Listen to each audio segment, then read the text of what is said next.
late 1950s and early 60s, the Cold War between the Soviet Union and the United States took an ominous turn which shocked the American people. Wait a minute. They put a satellite in orbit around the Earth? I think I said something like, golly gee, son of a gun. I didn't really say it that way, but similar. A group of us actually climbed to the top railings of the test stands and watched Sputnik go over as a white dot going across the sky like a meteor. And of course, all it was doing was going beep, beep, beep, beep. But hey, they put it up there, you know. The new strategic high ground was space. And the Russians continued to chalk up an impressive list of firsts. They had launched the first man, Yuri Gagarin. They had launched the first lady, and they were really in all areas way ahead of us. So we said, we better get cracking. The Russian space program called for a response. In May 1961, President Kennedy galvanized the American people with an audacious challenge: to reach for the moon.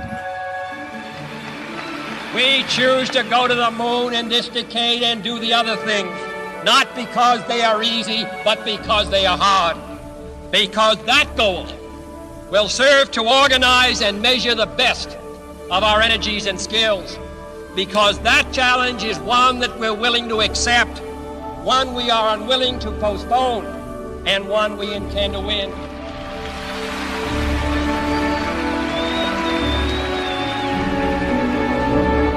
I was so proud of him, I was jumping out of my pants, practically. I mean, and I was so excited because I knew I was going to be able to be a part of it. I didn't realize the magnitude of the challenge or some of the technical requirements, but I still felt that, you know, we could do anything at that time. We were all young. We didn't know what failure meant, and we knew we could do it. Reality sets in for a moment and say, well, how are we going to do that? 10 years? That's a short time. And so it was a mixture of exhilaration and maybe even depression to think about how you're going to do this. To many, Kennedy's goals seemed almost impossible. But the president knew more than he was letting on. The key to his confidence lay in a small town in Alabama.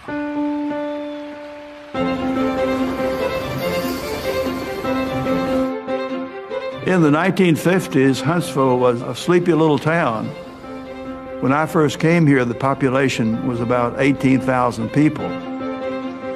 Soon, we newcomers outnumbered the old-timers. It was a happy time. Among the newcomers was an unlikely group of people with a valuable set of skills: German rocket engineers. Led by Wernher von Braun, the Germans had already mastered the basics of rocket propulsion. During World War II, they built the V-2, the world's first ballistic missile. Engineer Konrad Dannenberg. When we came to the United States, we brought with us the V-2, all the plans for the V-2. The people in the United States were very impressed by the capability of the V-2.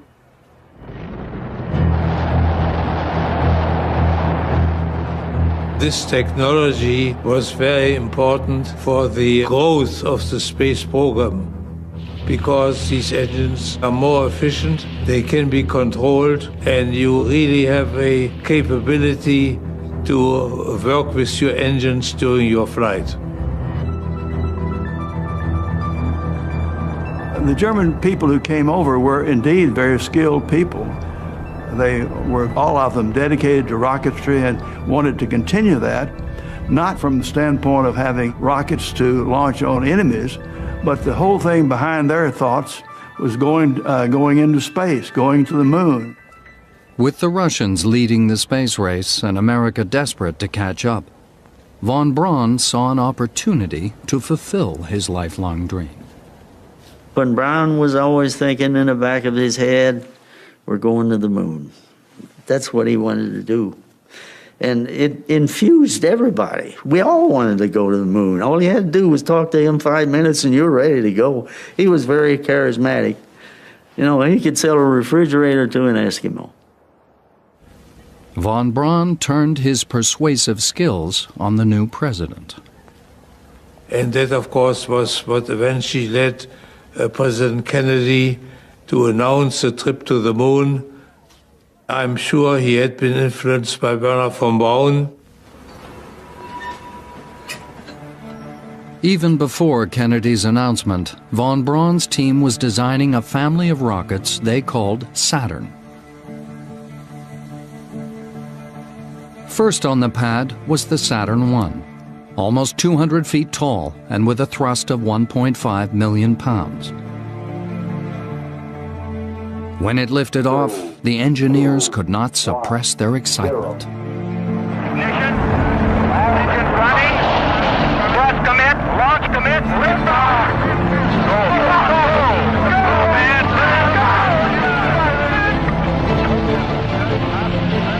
The Saturn I successfully demonstrated the key technique, which would be vital in building a much larger moon rocket.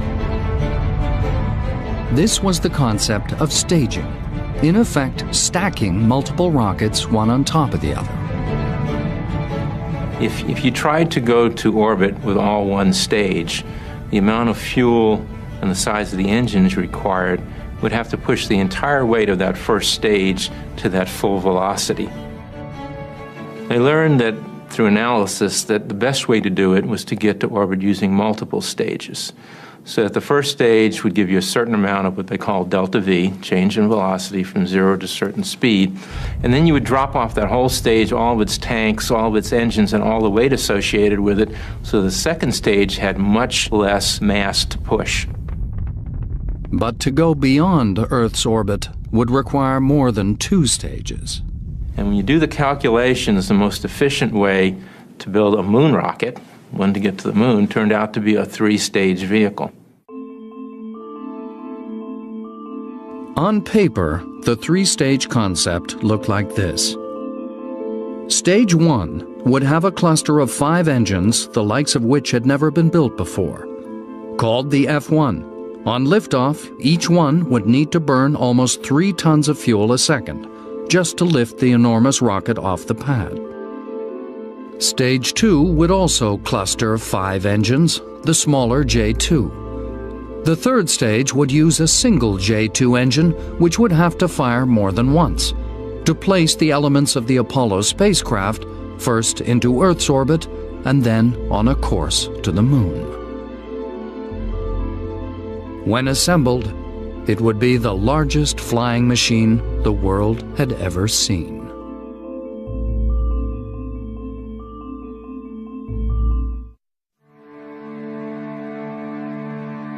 On paper, the Saturn V was capable of taking men to the moon. But could drawings be successfully turned into reality? The first stage of the giant rocket would be the largest.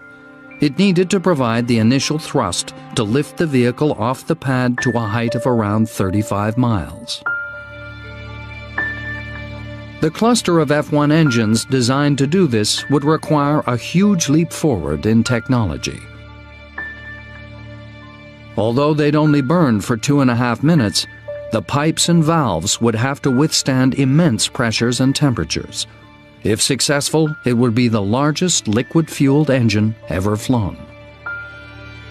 To oversee its production at the newly formed Marshall Space Flight Center in Huntsville, von Braun turned to a young engineer called Sonny Morea.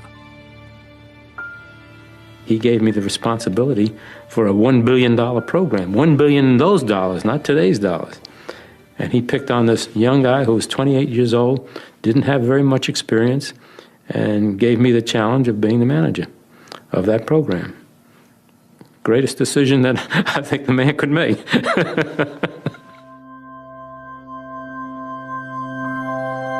Building such a large rocket engine would also require a test facility on a similar scale. When you fire the first stage engines of the Saturn V, you develop 7.5 million pounds of thrust. That's tremendous kinetic energy coming out of those exhausts. And of course, you couldn't let it project the exhaust directly in the ground because pretty soon your test stand would fall over. So instead, you use a flame bucket to catch the exhaust gases and then deflect them outward. The huge amounts of energy unleashed posed problems for those living nearby. Under certain weather conditions, the shock waves from the engines would become trapped close to the ground and travel a long way cross-country. In fact, the first few firings, we were breaking windows in downtown Huntsville, which is over the hills to the rear here, and we knew we couldn't keep doing that very long or we're going to lose the support for the space program in the city of Huntsville. But the tests had to continue, and they soon revealed something unforeseen was happening as the fuel burned in the combustion chamber. One of the big problems we ran across was the problem of combustion instability. And by that, we were dealing with rotation of the flame of the burning process within the thrust chamber of like 2,000 cycles a second. The rapidly rotating flame could destroy the whole engine in a matter of seconds. It was a showstopper, there was no question about it. We had to find a way to make the engine run stable. The thing that was so overwhelming to me was that unless we solved this problem, we would not be going to the moon with a man. Combustion instability took thousands of man-hours and many agonizing months to solve. Keep in mind that back in those days, we were designing rocket engines basically with slide rules. The answer lay in the way the fuel was injected into the combustion chamber. The solution to the problem is shown by that series of copper baffles that you see on the face of the injector. And that particular arrangement baffled the oscillations so that we now had stable combustion. So it was a very nice, unique solution to a very serious problem that was a big showstopper in the program, had it not been solved.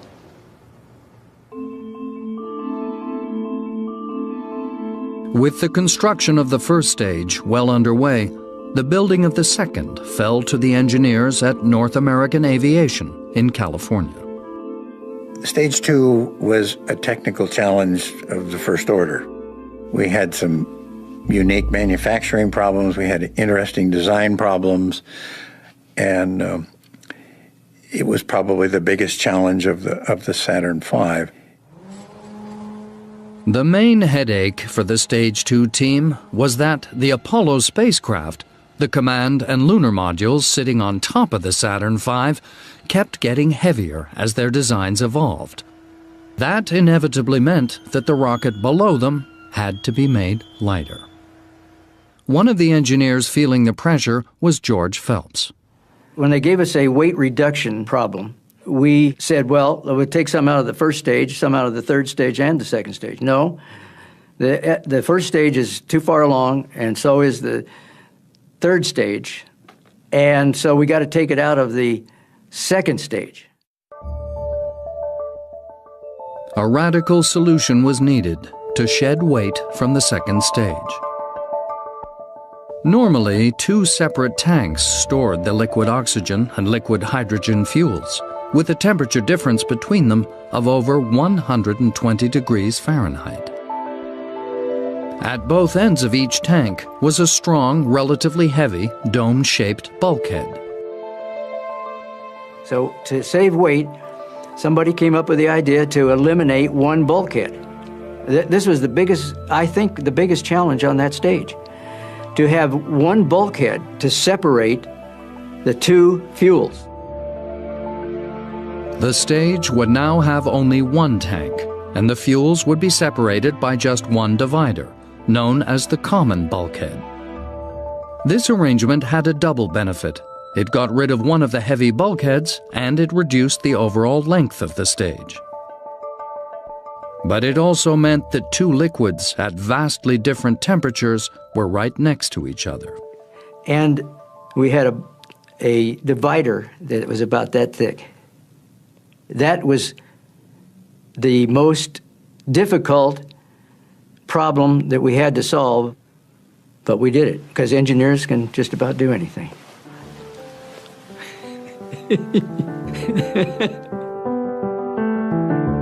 But the greatest temperature problem was not keeping the intensely cold liquid fuels insulated from each other. It was keeping both of them from boiling in the hot Florida sun. We insulated the liquid hydrogen tank in the early days with a honeycomb insulation. We put it on in big vacuum chambers, and we sucked the honeycomb down onto the metal, pulled it tight, and let the adhesive set. But all through the early stages, we had problems with the honeycomb insulation popping off the vessel. The engineers realized they were doing something wrong. To fix it, they would need specialist help.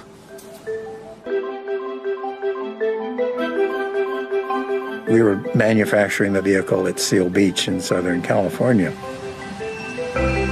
And Seal Beach is a big surfing town. And we found that the surfers had been using honeycomb insulation to make their surfboards, and they were very skilled at using it. And we finally started hiring the surfers, and they did a great job with it. The only downside of those guys was that when the surf was up, there was a big absentee problem. They were out there doing their trick. But they were a great bunch of guys, and they really brought a unique skill to the space program that I don't think we appreciated at the time until it was pretty well over.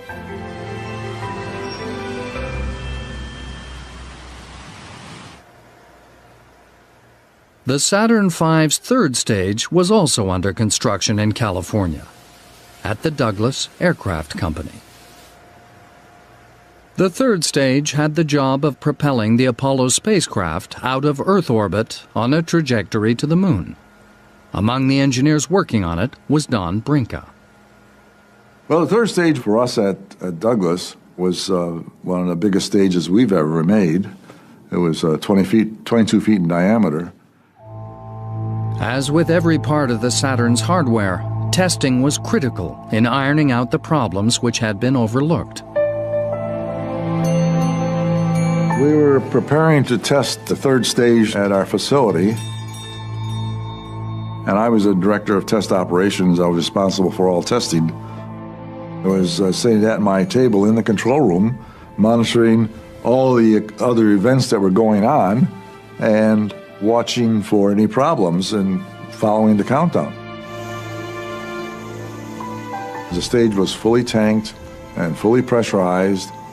We were progressed satisfactorily up until the point moments before ignition, and when we had a component fail.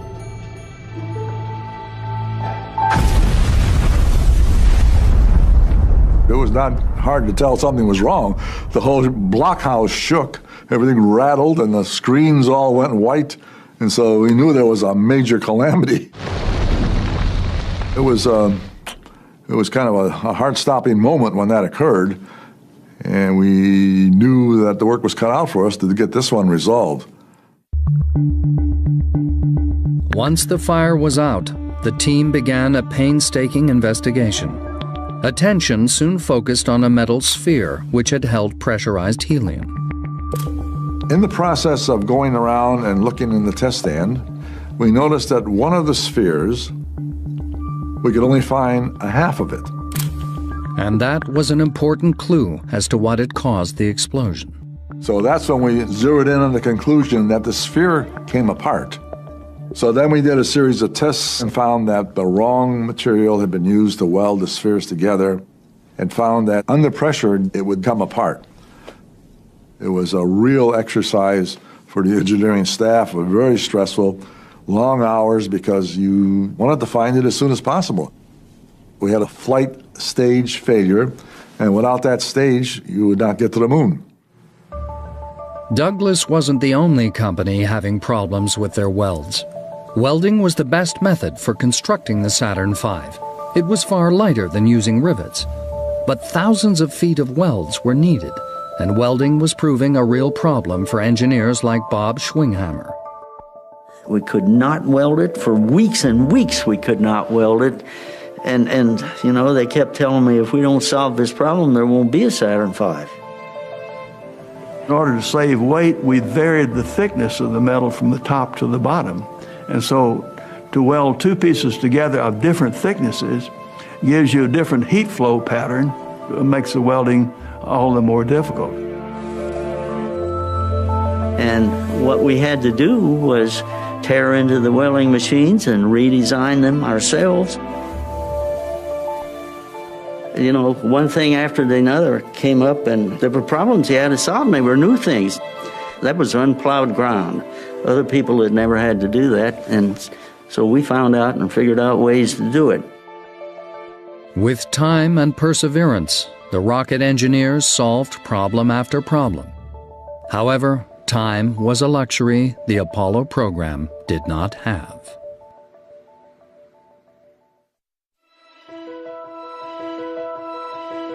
Early in the Apollo program, NASA realized it would have to drastically accelerate the development of the Saturn V in order to meet the deadline of placing a man on the moon by the end of the decade. NASA headquarters had made the proposal to skip one of the missions that von Braun had initially proposed, and to go what later on became as the all-up concept. And what that meant was that we take all the stages and we take them to Cape Kennedy, we stack them, pile them up on each other, and then we would run the test. Well, the risk of all-up testing is that if anything failed, any part failed, we would lose the vehicle.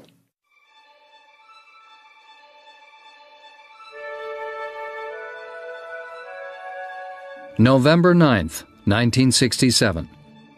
Finally, after more than half a decade of technological achievement, the Saturn V was poised for its first unmanned all-up test.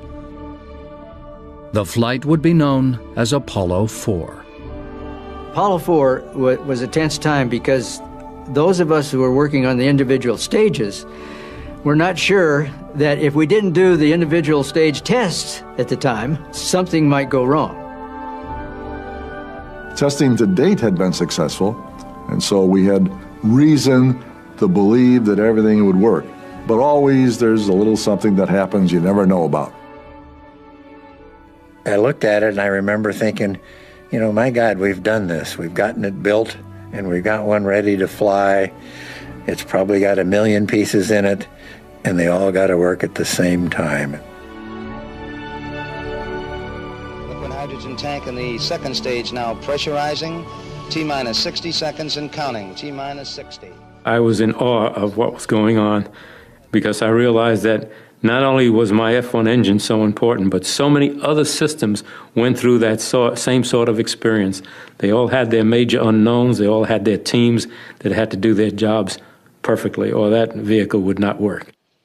T-minus 50 seconds and counting. We have transferred to internal power. The transfer is satisfactory.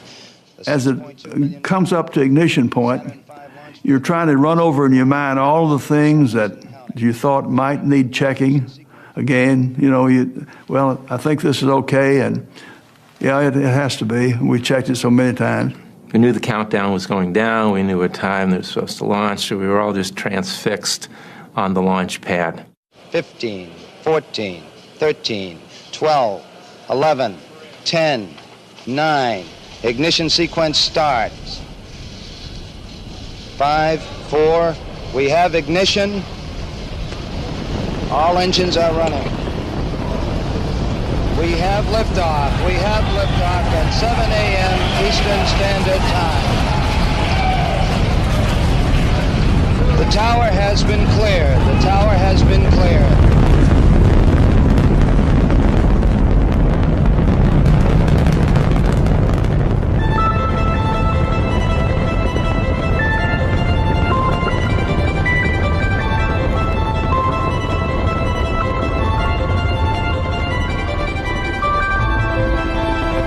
You see it move off very slowly.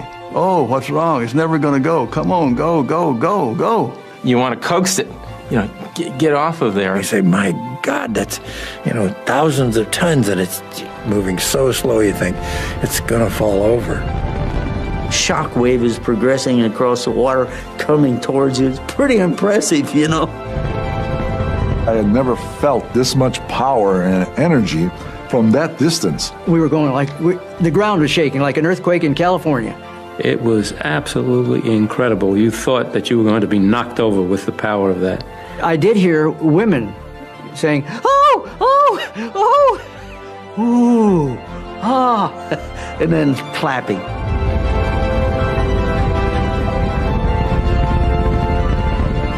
It was the dawn of a new era in spaceflight.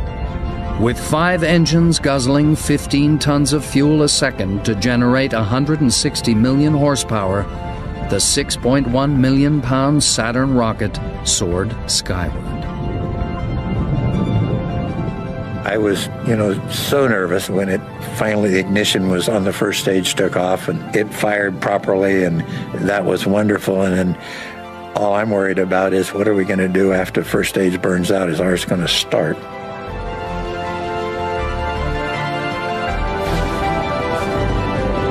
And so we're watching the data, and we're watching the data, and we're watching the data.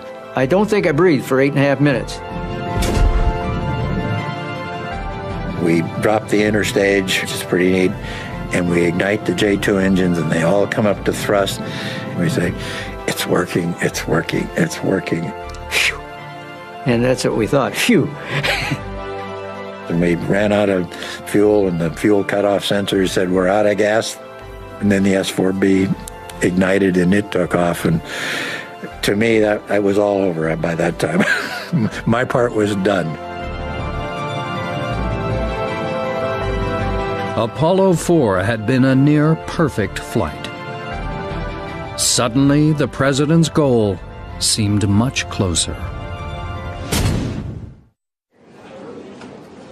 After the success of Apollo 4, the Saturn V's second all-up test, Apollo 6, was set for 5 months later, in April 1968. The men who had built her felt confident.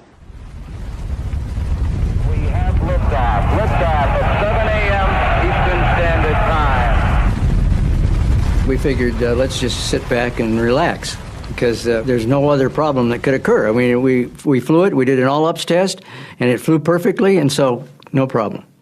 Mark, 1 minute 25 seconds, pass through max Q, still looking good. As Apollo 6 lifted off the pad, the mission looked like it was going to be another textbook performance. Intermittent at this time, standing by. But less than 2 minutes into the flight, things started to go seriously wrong. The engines were firing, and they were vibrating. We expected them to vibrate, and they're attached to a thrust structure. And the thrust structure was being excited by the engines, and it was vibrating. Within seconds, the vibration strengthened and began to oscillate up and down the entire length of the rocket. If you were unlucky enough to get the oscillation in the thrust chamber tuned to the oscillations in the pipe itself, then they would tend to amplify each other. The rocket was experiencing a phenomenon called resonance. An example of that is the opera singer in the wine glass, where she hits a note that's exactly the same frequency that the wine glass will tingle at if you tink it. And if left to its own devices, the resonance can, in essence, destroy whatever it is that's resonating. And all these vibrations came together all at once and created a humongous vibration that moved all the way up to the spacecraft. Had there been astronauts in there, we would have had to abort the mission because of that vibration level. As the first stage finished its burn, the vibrations stopped. But the problems with Apollo 6 were just beginning. Flight Econ. Your water boiler's okay and the cabin's holding in 6. Roger, GMC, how are you? Oh, we're looking pretty good last time we had data here, flight. 4.5 minutes into the Stage 2 burn, Mission Control noticed a J2 engine begin to falter.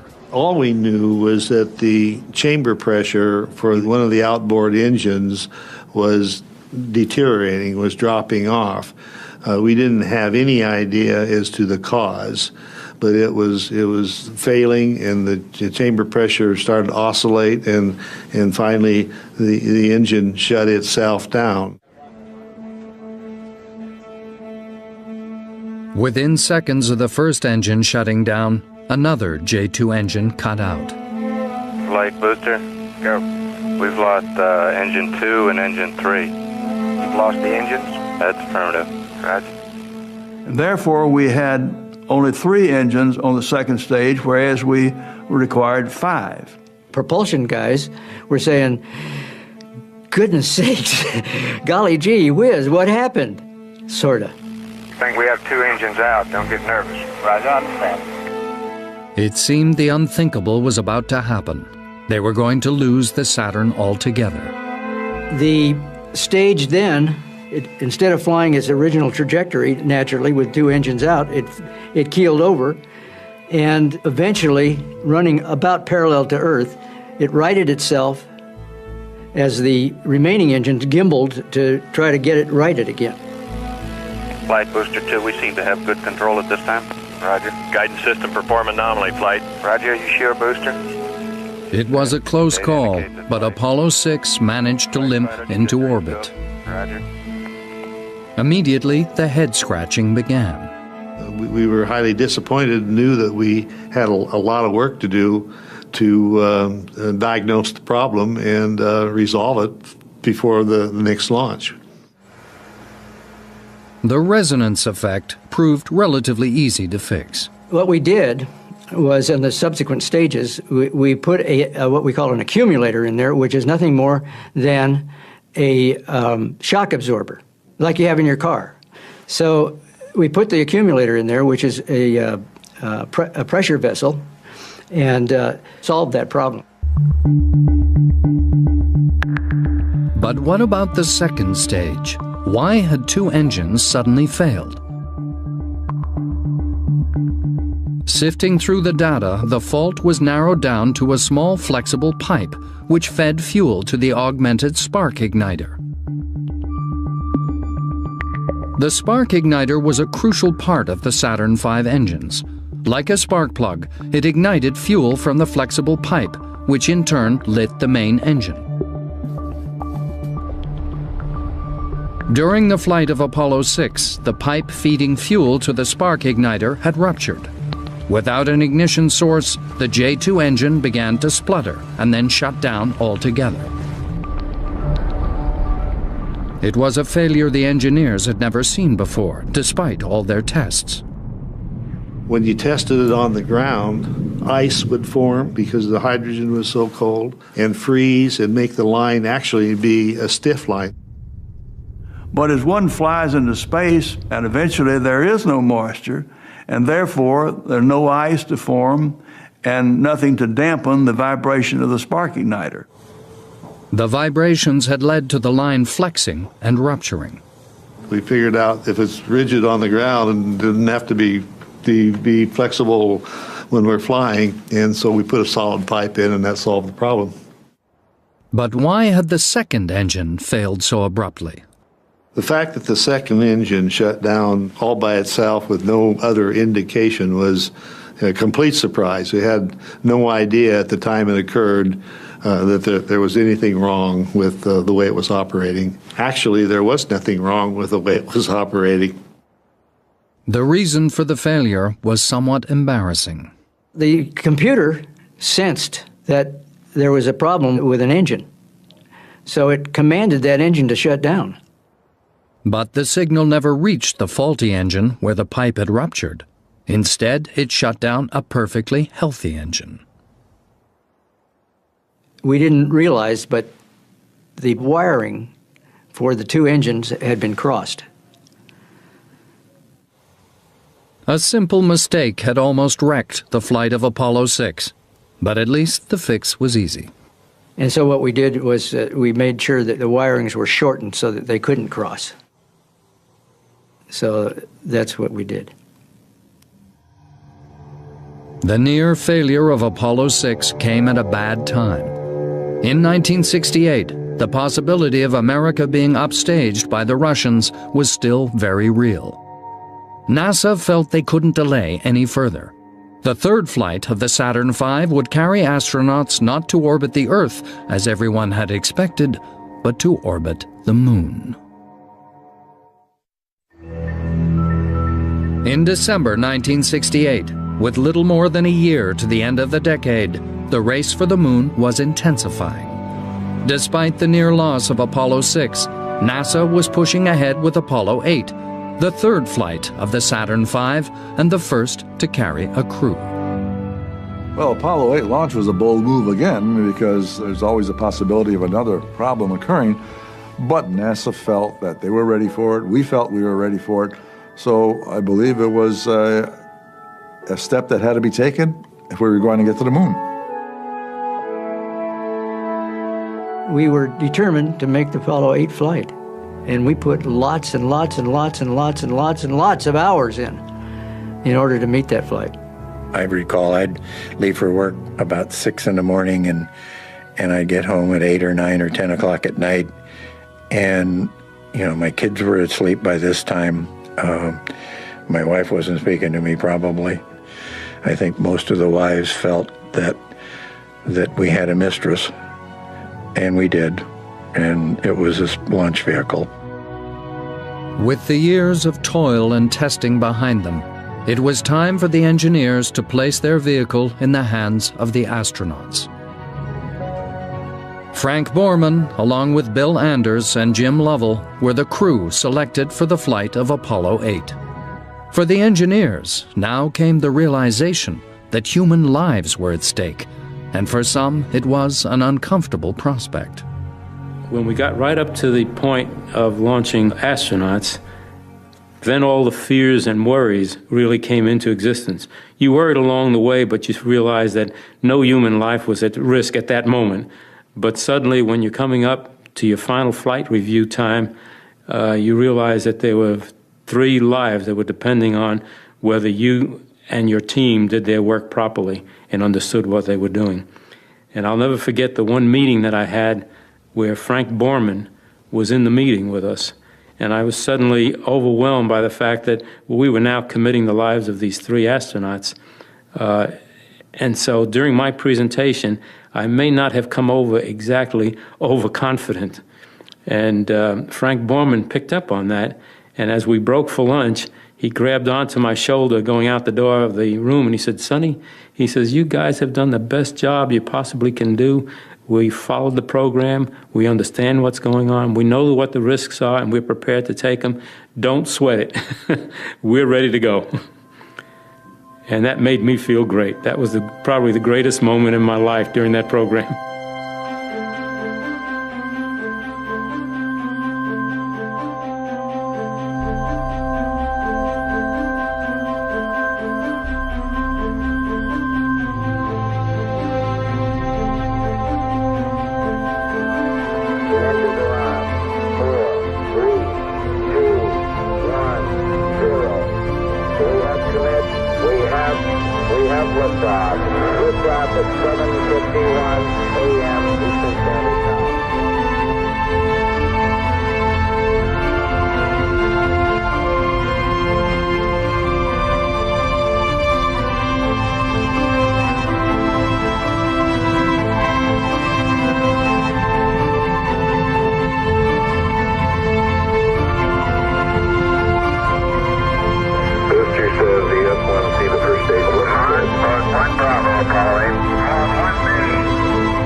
I remember when I drove away from the Launch Control Center after the launch and I looked out at the pad and it was gone.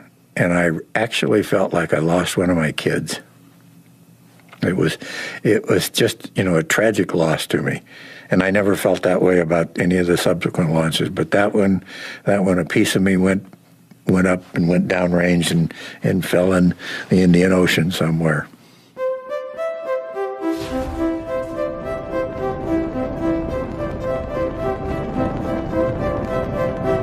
After the first and second stages were spent, the astronauts now relied on the final third stage. Its first task was to place the Apollo spacecraft in a parking orbit 215 miles above the Earth. Apollo 8, Houston, you are go, over. And then to send them to the moon. As the third stage was orbiting the Earth and the checkouts were in process, the engine had to be reignited. That's called translunar injection. And that was very tense because the whole program depended on that engine starting appropriately. TLI was always a tense time for the entire team. And yours truly certainly was an intense time because we were counting on that engine igniting precisely at the right time and burn precisely as long as it needed to burn to give us the precise velocities that we needed to reach the moon properly. Apollo 8, you are go for TLI,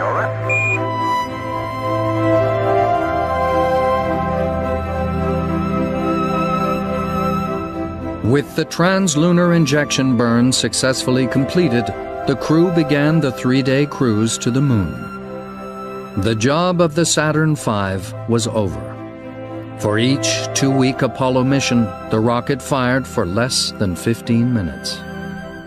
But for those involved in building it, the journey had taken the best part of a decade, and those years would remain with them for the rest of their lives. I'm 94 years old right now, but I still look fondly about the good old days when we worked on the Apollo Saturn program with Werner von Braun. It was one of the highlights of my career. Some of the problems that we solved and the solutions were so elegant. It just brings tears to your eyes sometimes when you think of, that was the problem and this is how we solved it, and we solved it really well. It was such an incredible thought that man could leave the planet and actually go to the moon that man has been looking at for thousands of years. And then you say, we're up there.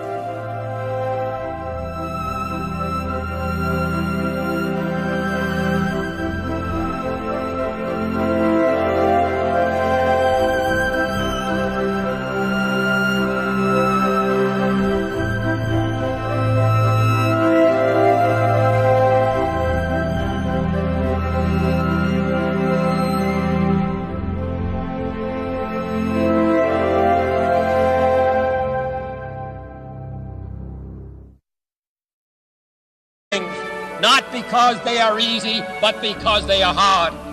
Because that goal will serve to organize and measure the best of our energies and skills.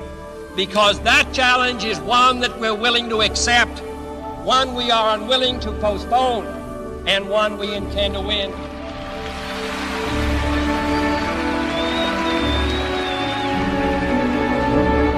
I was so proud of him, I was jumping out of my pants, practically. And I was so excited because I knew I was going to be able to be a part of it. I didn't realize the magnitude of the challenge or some of the technical requirements, but I still felt that, we could do anything at that time. We were all young. We didn't know what failure meant, and we knew we could do it. Reality sets in for a moment and say, well, how are we going to do that? 10 years? That's a short time. And so it was a mixture of exhilaration and maybe even depression to think about how you're going to do this. To many, Kennedy's goals seemed almost impossible. But the president knew more than he was letting on. The key to his confidence lay in a small town in Alabama.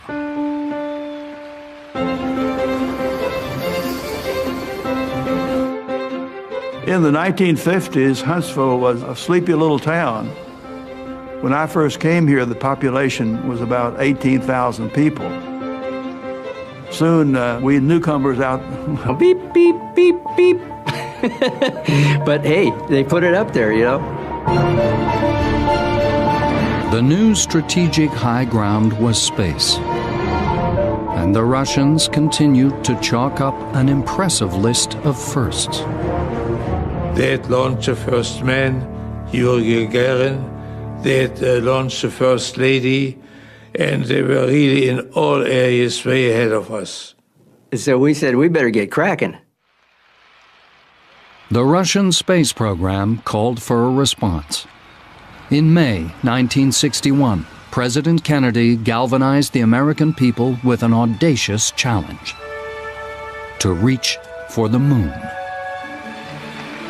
We choose to go to the moon in this decade and do the other thing. Numbered the old-timers. It was a happy time. Among the newcomers was an unlikely group of people with a valuable set of skills: German rocket engineers. Led by Wernher von Braun, the Germans had already mastered the basics of rocket propulsion. During World War II, they built the V-2, the world's first ballistic missile. Engineer Konrad Dannenberg. When we came to the United States, we brought with us the V-2, all the plans for the V-2. The people in the United States were very impressed by the capability of the V-2.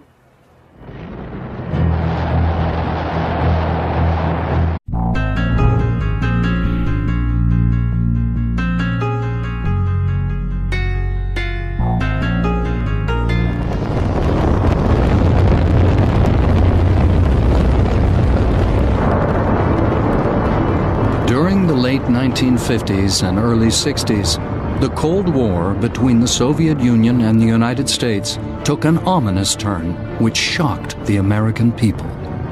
Wait a minute. They put a satellite in orbit around the Earth? I think I said something like, golly gee, son of a gun. I didn't really say it that way, but similar. A group of us actually climbed to the top railings of the test stands and watched Sputnik go over as a white dot going across the sky like a meteor. And of course, all it was doing was going